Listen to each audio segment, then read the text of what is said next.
In a slum where the houses were made of tin sheets, broken bricks, and leaking roofs, there lived a young girl named Aliyah. The streets around her were narrow, muddy, and filled with the smell of smoke and dust. Children ran barefoot, not because they wanted to, but because shoes were a luxury no one could afford. The air carried the cries of hungry babies and the sighs of mothers who had nothing left to cook. In this place, hunger was louder than laughter, and silence was heavier than joy. Aliyah was one of the many children trapped in this life of struggle.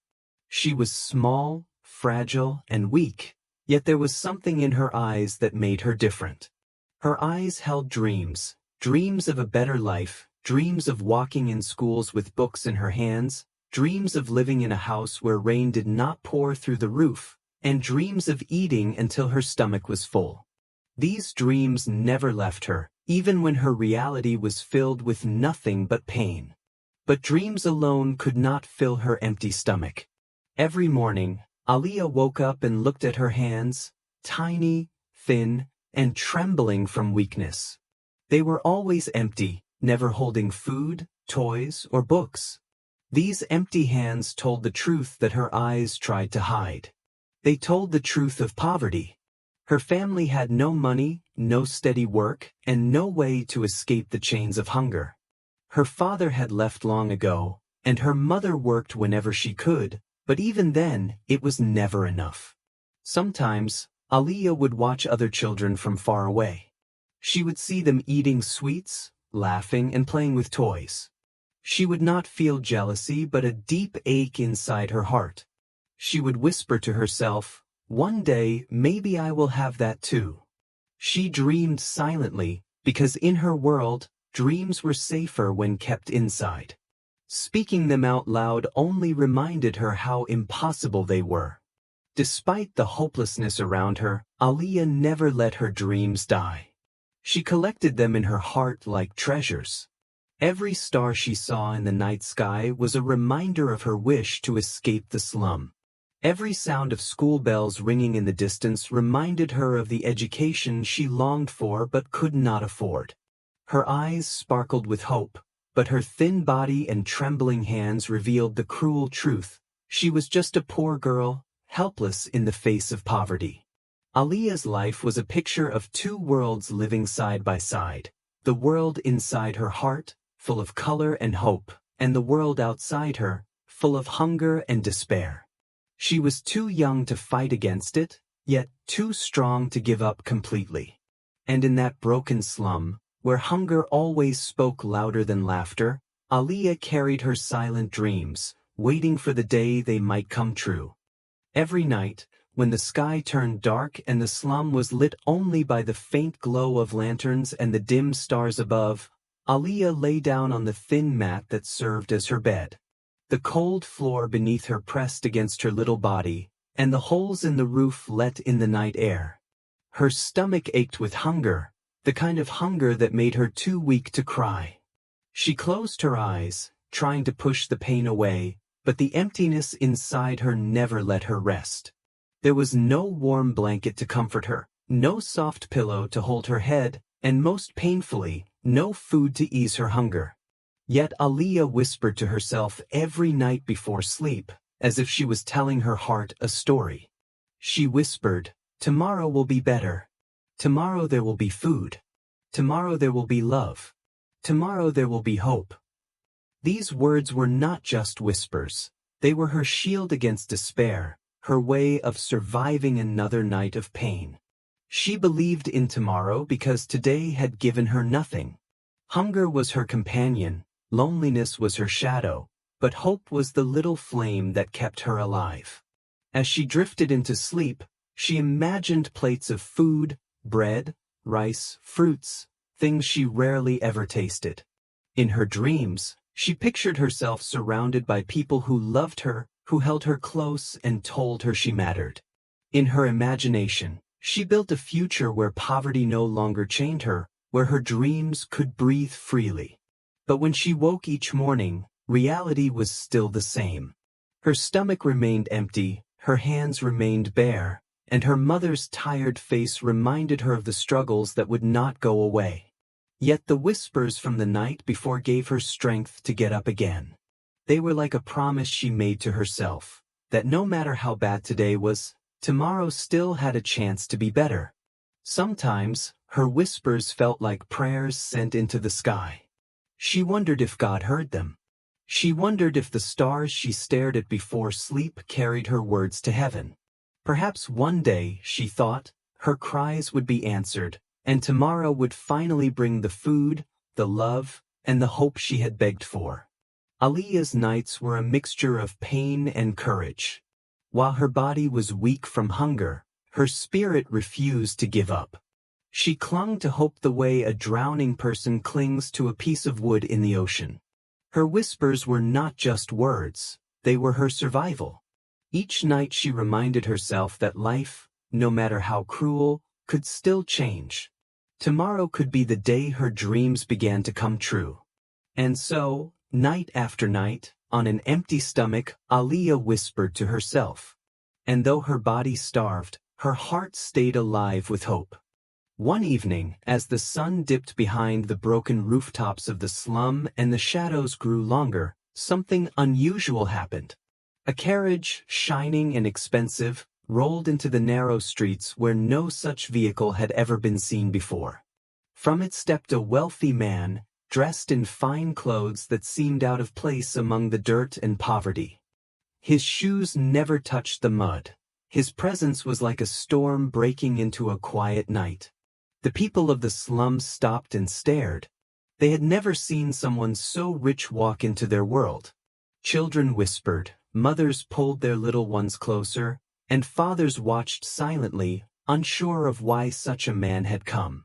His eyes scanned the crowd, sharp and cold, until they fell on Aliya. Aliya, tired from another day of hunger, stood quietly near the corner.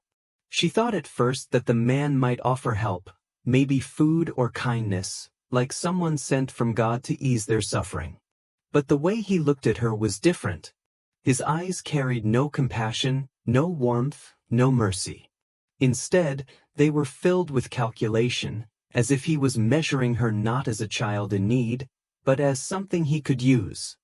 He walked closer, and the crowd parted for him. Then he spoke directly to Aliya. His voice was smooth, powerful, and tempting. "Join me," he said, leaning just enough for only she could hear, "and I will give you everything. Food to fill your stomach, clothes to cover your body, money to buy anything you want, even the chance to live the dreams you hold in your eyes." For a moment, Aliya's heart pounded. His words sounded like magic. Everything she had ever prayed for, food, clothes, money, dreams, was suddenly being offered to her.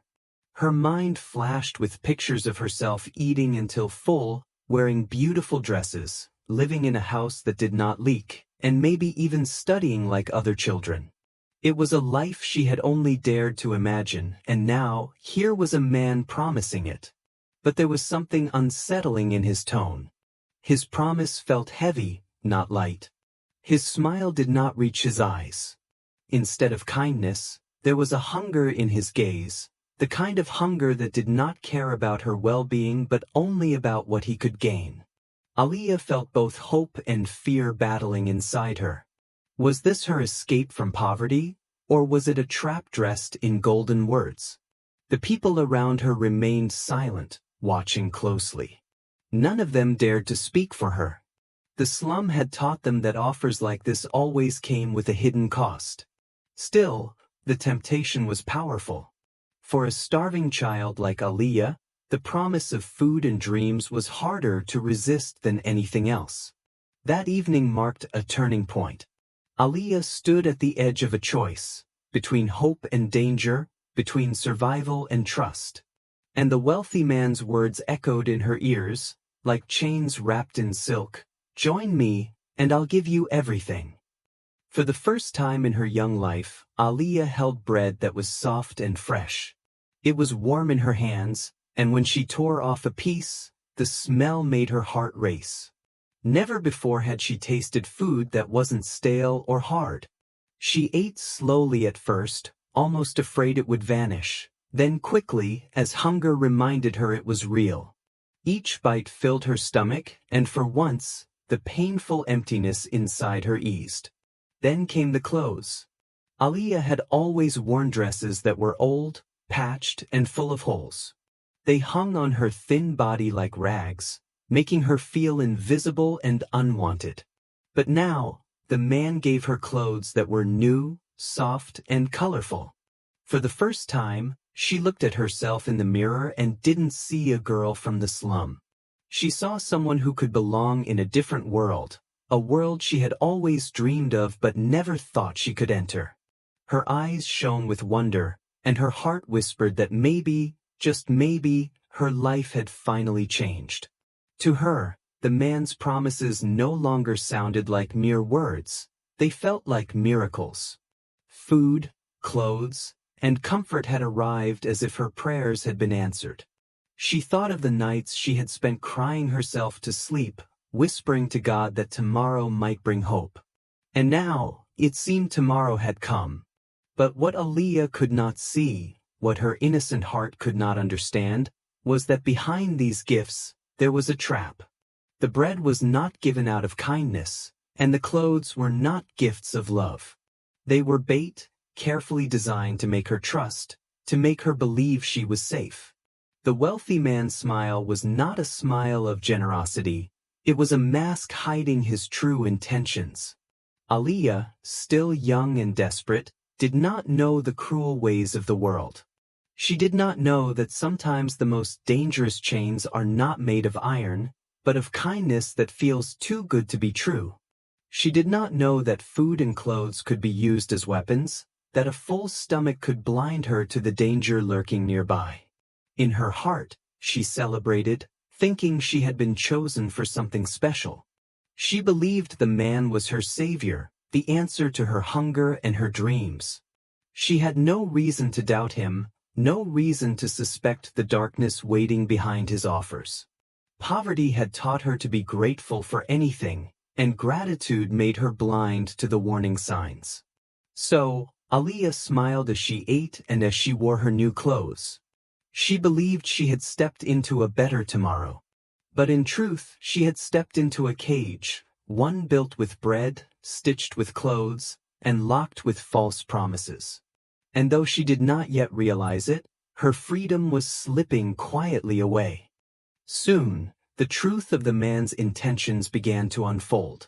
He had not lifted Aliyah out of poverty because of love or kindness.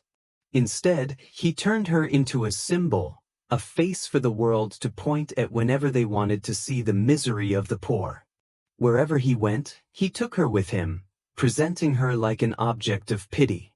She was not treated as a child with feelings and dignity, but as a story, a show, and a tool to feed his pride and wealth.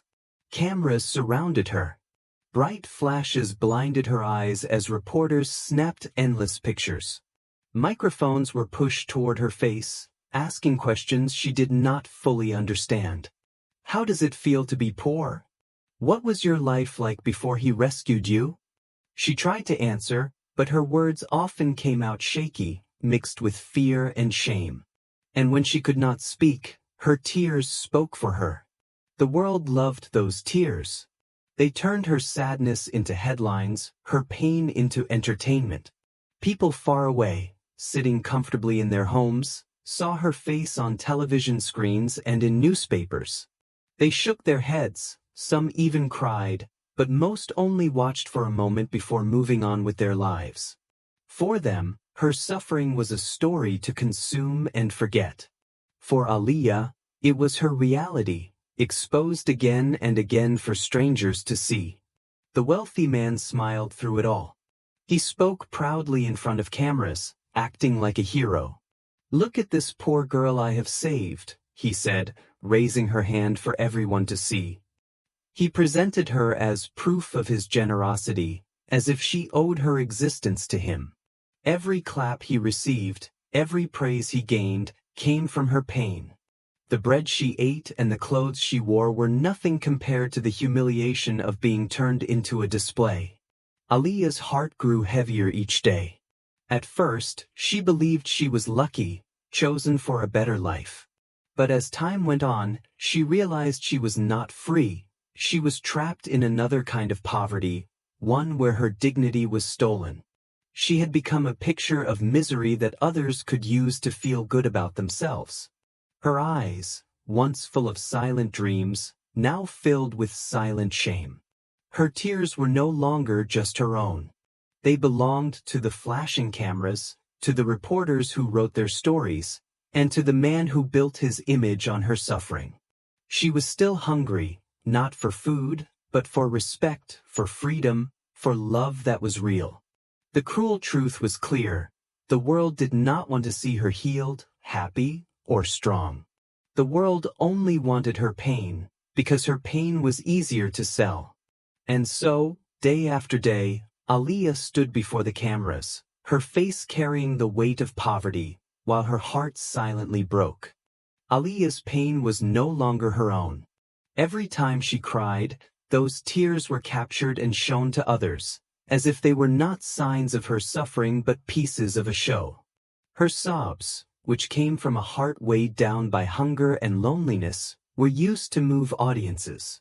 The scars on her body, left behind by days without food and nights spent in hardship, were no longer private marks of her struggle. They were displayed like trophies of misery, proof of the poverty she lived in, shown to the world so others could feel pity. Even her trembling words, spoken with a weak voice full of fear and need, were taken and turned into a story to be sold. To those who controlled her image, Aliya was not a girl. She was a symbol, a face of suffering that could bring attention, views, and profit. People all over the world saw her. Videos of her thin frame, her weak body, and her broken smile spread across the internet. When people watched her, they wept. They shared her story, posted comments, and said how tragic her life was. Some even called her an inspiration for surviving such pain. Others praised those who filmed her, believing they were doing good by showing her misery. But in all that noise, in all those tears shed by strangers watching from the safety of their homes, no one asked the most important question: was she still hungry? This was the bitter truth. People cried for her, but their sympathy never reached her hands in the form of food. They shared her story, but not their bread. They donated to organizations that claimed to help, but Aliya herself remained hungry, still going to bed with an empty stomach. Her suffering was turned into content, and her face became a tool for others to collect fame or money. She was used, not saved. The world thought it had done its part by watching her videos, by feeling sorry, and by clicking like or share. But pity without action does not fill an empty belly. Aliya remained the same little girl in the slum, with dreams too big for her fragile body and hands too empty to hold even a piece of bread. The cameras left, the interviews ended, but her hunger stayed.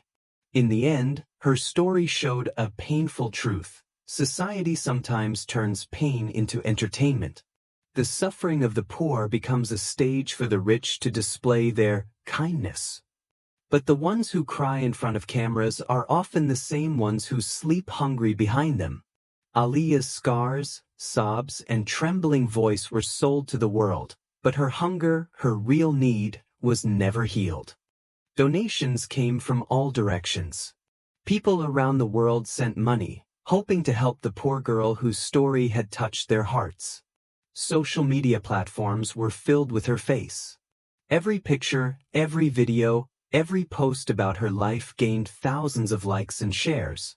Strangers commented words of sympathy, saying how deeply they cared. At first glance, it looked as if the world was coming together to rescue her. It seemed like Aliya's life was about to change forever. But the truth was much darker. The donations, the likes, and the shares did not reach her hands. Her empty bowl at home remained as empty as before. She still sat in her tiny, broken room with nothing to eat, staring at the same bare walls, still fighting hunger each night. The promises that had been made to her, the promises of food, clothes, and a better life, were nothing more than empty words. She was told she would be given everything. But instead of real care, she was only given a role to play in front of cameras. The wealthy man who had first offered her hope turned her into a symbol of poverty to gain attention. The staged pictures showed her holding food or wearing new clothes, but as soon as the cameras were gone, those gifts disappeared. The hollow speeches made in her name claimed that she was being helped, but in reality, she was still living with the same hunger and pain. People were made to believe that she was saved, while she quietly continued to suffer in silence. Her life became a performance. The smiles she was asked to give for photos were not real. The tears she cried were used to make people feel pity, but no one came to wipe them away. To the world, it looked like her story had a happy ending because the donations were pouring in, and the social media posts made it seem like change was happening. But to Aliyah, nothing changed. She was still poor, still hungry, and still longing for a life where kindness was genuine and not staged. This showed a painful reality about society. Many people are quick to press a button, to send money, or to share a post, but they do not check if the suffering person's life is truly improving. The likes and shares gave comfort to the audience, not to Aliyah. The money collected filled the pockets of those who controlled her image, not the stomach of the girl who desperately needed food. In the end, the promises of everything became nothing more than lies wrapped in pretty words. For Aliyah, the donations and sympathy brought no real change. Her bowl stayed empty, her dreams stayed distant, and her heart learned the hardest truth. Pity and promises can be loud, but they often leave the poor just as they were, hungry, forgotten, and betrayed. Inside, Aliyah wanted to scream louder than she ever had before. She finally realized the bitter truth. She was not being saved. She was not being lifted out of her misery or given a better life as she had once believed. Instead, she was being displayed like an object in a glass case, something people could look at and feel pity for. She was no longer just a girl. She had become a showpiece of suffering, her life turned into a performance for others to watch.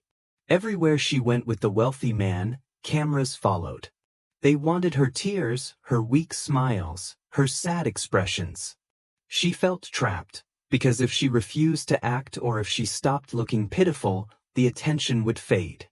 To the world, she was the face of poverty, but to herself, she was just a prisoner in a cage made out of sympathy.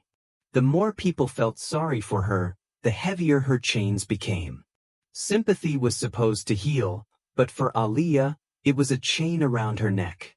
It kept her locked in the same role over and over again.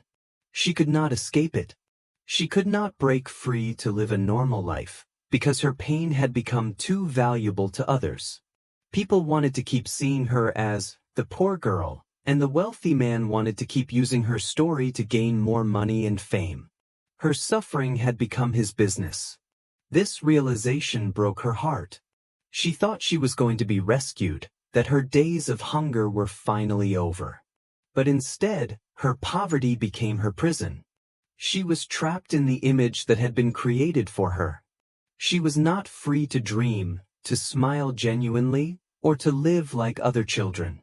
She was stuck in a world where her sadness was more useful than her happiness. Deep inside, Aliyah wanted to run. She wanted to shout that she was not a puppet, not a tool, not a story for sale. She wanted to be treated like a human being, someone who deserved real care and love, not staged pity. But no one seemed to hear that silent scream. People outside only saw what was shown to them, the pictures, the videos, the speeches. They believed she was being helped, while in reality, she was still chained by her own suffering. The cruelest part was that her chains were invisible. They were not made of iron or locked doors, but of sympathy that looked kind from the outside but felt like torture from within. The more the world helped, the more trapped she became. Poverty had not just taken away her food and comfort, It had stolen her freedom too. And so, Aliyah stood there, smiling when asked, crying when told, while inside her heart screamed endlessly. She was not saved, she was displayed. Poverty had become her prison, and sympathy was her unbreakable chain. He made her smile whenever the cameras were turned on. It did not matter if her heart was heavy, if her stomach was empty, or if her soul was crying inside. All that mattered to him was the image he wanted to show the world. "Smile, Aliyah," he would say, his voice carrying the weight of command. "They love your courage." And so, she forced her lips to curve upward, even when it felt like betrayal to her own pain. Her heart was bleeding with sorrow, but the cameras demanded a different story. They wanted a brave little girl, not a broken one. They wanted hope on her face, not despair in her eyes. Every smile she gave was a mask, carefully painted and carefully controlled, hiding the truth of her suffering. That smile was not hers. It belonged to the people who used her, to the people who benefited from her sadness dressed as bravery. The world looked at her pictures and applauded. They admired her so-called strength. They said things like, "Look at her courage. Even in her poverty, she smiles." But they did not know that the courage they praised was nothing more than a performance. It was a mask forced upon her, a mask she had no choice but to wear. Behind that mask was a child begging for real care, real food, and real love. Courage, to Aliyah, was no longer about inner strength. It was about survival. She had to act strong so others could feel inspired, while her own spirit was being crushed under the weight of lies. She wanted to cry, to scream, to show her true feelings, but there was no room for truth in the story others wanted to tell. Her courage was scripted, her smiles rehearsed, her tears saved for the right moment when they would get the most sympathy. Each time she was told to smile, she felt her freedom slip further away. She began to hate the word courage. It no longer meant hope to her, it meant chains. It meant being trapped in an image that did not belong to her. Courage was supposed to be something powerful and uplifting, but for her, it became another tool of control, another way to silence her true pain. The cruel irony was that the world believed the lie. They saw her smile and thought she was fine. They admired her courage and thought she was healing. But in reality, her courage was only a mask, and her heart was still bleeding underneath. No one stopped to ask if her smile was real. No one questioned whether her courage was her choice or someone else's demand. And so, Aliyah kept smiling for the cameras, her eyes quietly begging for someone to see the truth. But the world only saw what it wanted to see, a brave, courageous little girl. In truth, she was just a child forced to wear a mask of courage, while her soul longed for freedom. Slowly, the truth began to sink into Aliyah's heart like a cold knife. She realized that she was never meant to be the hero of her own story. Heroes are celebrated, heroes are saved, heroes find freedom in the end. But her life was not treated that way. She was not celebrated for who she truly was. She was only displayed for what she represented: poverty, misery, and struggle. She was never the star of her story. She was just the background, the object that gave others a chance to shine as saviors. Aliyah came to see that she was being used, shaped, and molded into something she did not choose to be. She was turned into a product, not a person. Her tears were used to draw sympathy. Her thin body was used to create pity. Her suffering was packaged neatly into stories that could be sold to the world. And the cruelest part was that people did not even see her anymore. They saw poverty in her face, not Aliyah, the girl with dreams, fears, and feelings. The term poverty porn fit her situation perfectly, though she was too young to use such words. It meant that her pain was turned into a show, consumed by people from the safety of their homes. They would watch her videos, share her pictures, and feel good about feeling sad for her.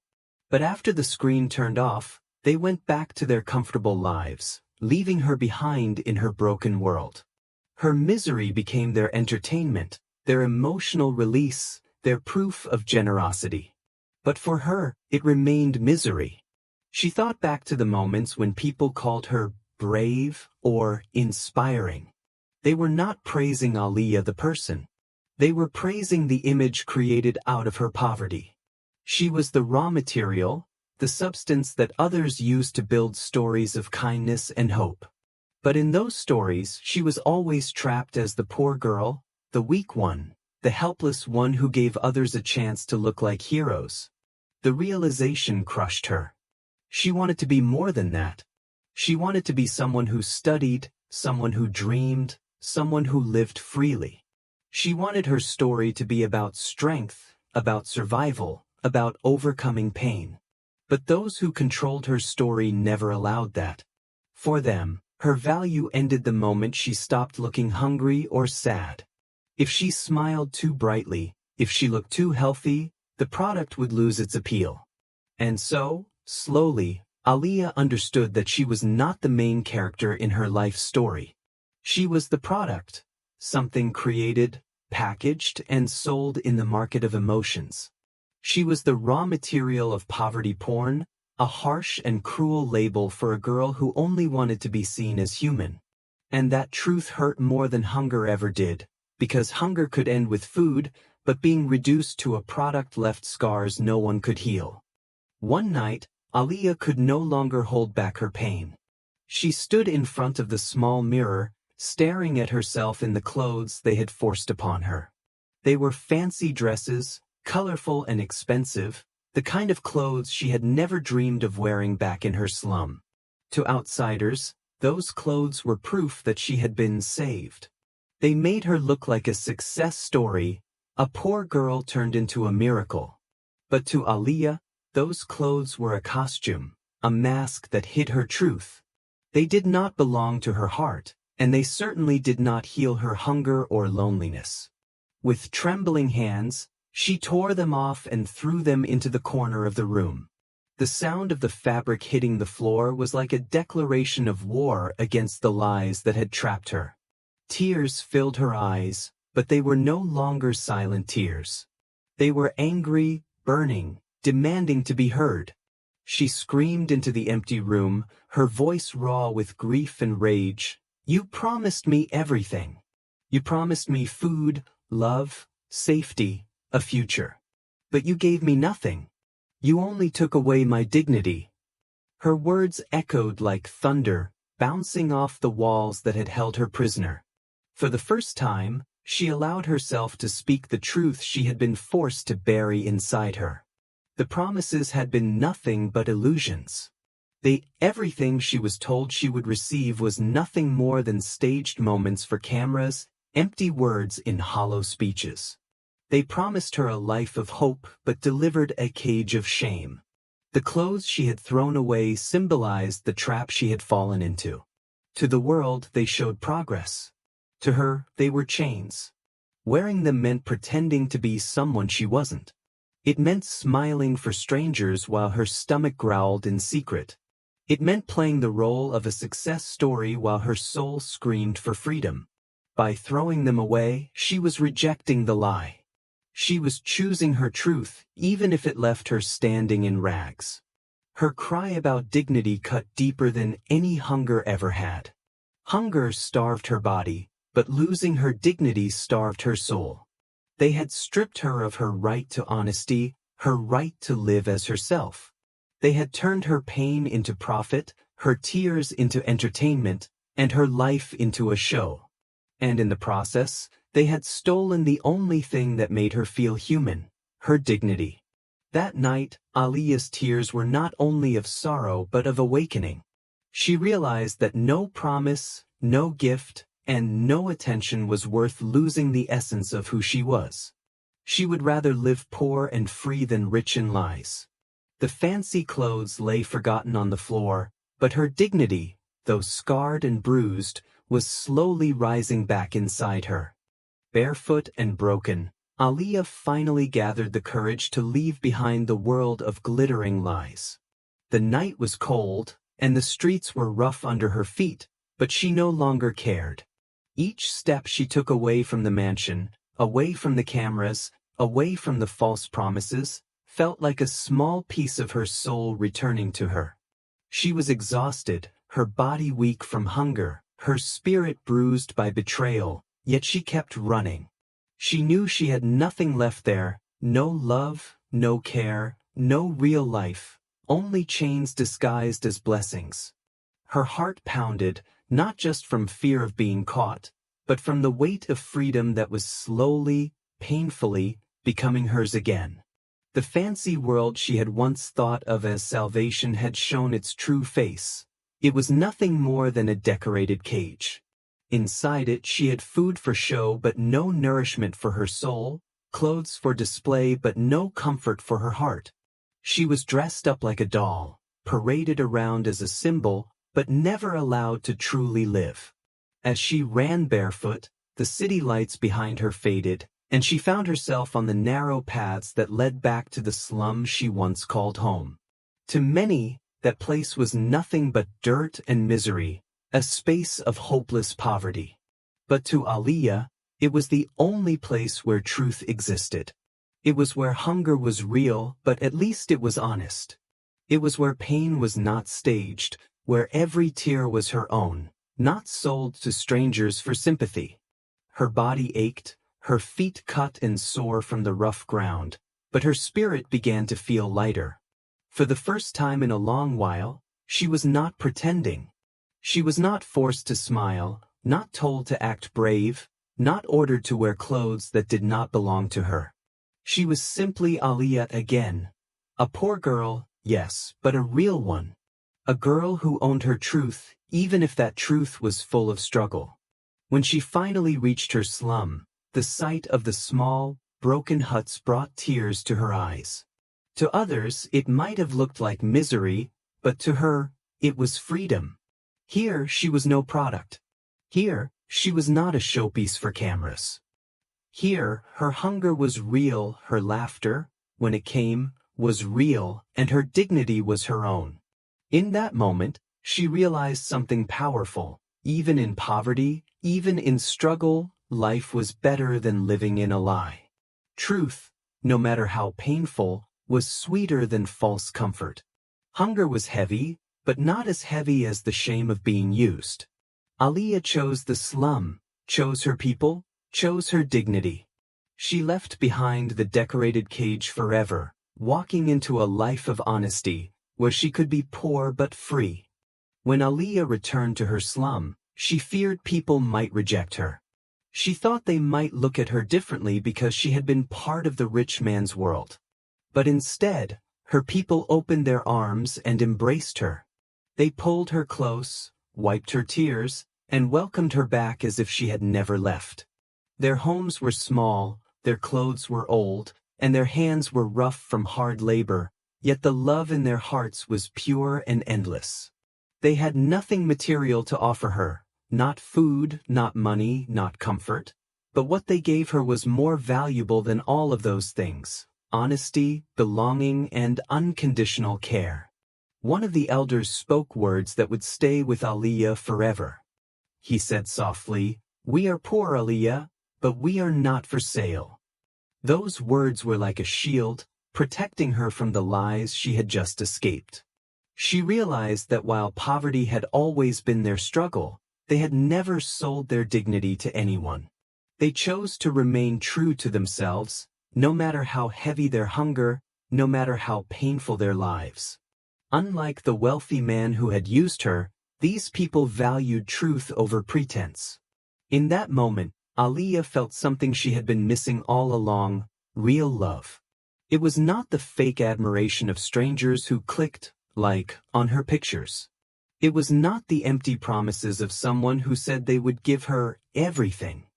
This love came from people who understood her suffering because they carried the same scars. They had no riches, but they had something far stronger: unity and dignity. The embrace of her people told her she belonged. Here, no one would force her to wear masks. No one would demand her to smile when her heart was breaking. No one would use her tears as a tool to gain sympathy. They saw her not as a symbol of poverty but as a human being, one of their own, who deserved compassion without conditions. For the first time in a long while, Aliyah felt peace. She realized that wealth without love was empty, but poverty with love still held meaning. Her people reminded her that being poor did not mean being worthless. They might have lived in broken houses, but they carried unbroken spirits. They might have had empty bowls, but their hearts were full of respect for themselves and each other. Aliyah understood then that true wealth is not measured in money, food, or clothes, but in the honesty and love that people give each other freely. Her people, though hungry, refused to sell their souls. They stood tall in their truth, and that truth was worth more than all the glittering lies she had left behind. Aliyah had once been silent, her tears speaking louder than her voice. For so long, she had been treated like a victim, someone who needed pity, someone whose pain could be turned into stories for the world to watch. But now, she refused to remain silent. She found her strength, and with that strength came her voice. She began speaking, not as a helpless girl, but as a fighter who had survived lies, betrayal, and humiliation. Her words carried power, not weakness. Each sentence she spoke revealed the truth about what had been done to her. She no longer begged for sympathy. Instead, she stood tall and declared that her suffering was not entertainment. She wanted people to know that her hunger, her scars, and her tears had been turned into a business by those who pretended to care. The man who had promised her food, money, and dreams never truly wanted to help her. He only wanted to use her poverty to gain fame, attention, and donations. And she realized she was not the only one. Many poor children and families had been displayed in the same way. Her words were sharp and fearless, cutting through the false image of charity. She exposed the truth about those who made a career out of showing other people's misery. They called it helping the poor, but in reality, they were feeding on poverty. They grew rich from the sadness of others, while the poor remained hungry and broken. Aliyah made sure the world knew this difference. She shouted that pity without action was useless, and charity without honesty was a lie. People began to listen. Some were shocked, some were ashamed, and some tried to silence her, but Aliyah kept speaking. She had lived through enough pain to know that silence only helped the oppressors. Every word she spoke carried the strength of truth. Every sentence became a weapon against hypocrisy. She was no longer the girl who cried in front of cameras because someone told her to. She was no longer the child who was forced to smile while her stomach was empty. She had transformed into a fighter who demanded real change, not staged sympathy. Her speeches were not about gaining attention. They were about exposing lies and demanding dignity for the poor. Through her voice, Aliyah became an example for others. She showed that even the weakest can become strong when they speak the truth. She proved that poverty does not make someone powerless. It only becomes a prison when silence is forced. By breaking her silence, she broke her chains. In the end, Aliyah was not remembered as a victim of poverty but as a warrior of truth. She turned her pain into strength and her silence into a voice that could not be ignored. Aliyah was no longer the weak and helpless girl that people once thought she was. She had been treated like an object, like something to be used for other people's benefit. To the world, she had been made into content, a story to sell, a showpiece to display for attention, likes, and money. For so long, her tears and her hunger had been turned into a performance. But that time was over. Aliyah had changed. She had grown stronger. She had learned that her life was not for sale, her dignity was not a business, and her pain was not a tool for others to use. Yes, she still had scars. Her body and her heart carried the marks of suffering. She still carried pain in her soul from nights of hunger, days of humiliation, and the betrayal of false promises. But those scars did not make her weak. They were proof of her survival. Each scar told a story of struggle, but also of strength. Each memory of pain reminded her that she had endured the worst and still stood tall. Her suffering no longer silenced her, it gave her a voice. And that voice was powerful. Unlike before, when she was told to cry for the cameras or smile for staged photographs, now her voice belonged only to her. No one could tell her what to say or how to feel. She realized something important. Her voice could not be bought, no matter how much money or false kindness was offered. The same people who once tried to control her, to use her for their benefit, could no longer touch her spirit. Aliyah began to speak with courage. She spoke the truth that others were too afraid to say. She told the world that she was not a victim for sale. She told them that her identity was not defined by their staged videos or fake charity campaigns. She was more than their story, more than their headlines, more than their tool for sympathy. She was a human being with dignity, with dreams, and with the power to speak for herself. Her voice became her shield and her weapon. It was the one thing that could not be stolen, twisted, or controlled. Even though she was still poor, even though she still carried the weight of suffering, she was no longer powerless. She was free in her truth. And freedom, she discovered, was far more valuable than food offered with lies or money given with conditions. In the end, Aliyah was not remembered as a helpless girl in a slum. She was remembered as the girl who refused to be bought, the girl who turned her scars into strength, and the girl who showed the world that dignity is priceless. Her voice, unshakable and fearless, became the symbol of her true identity.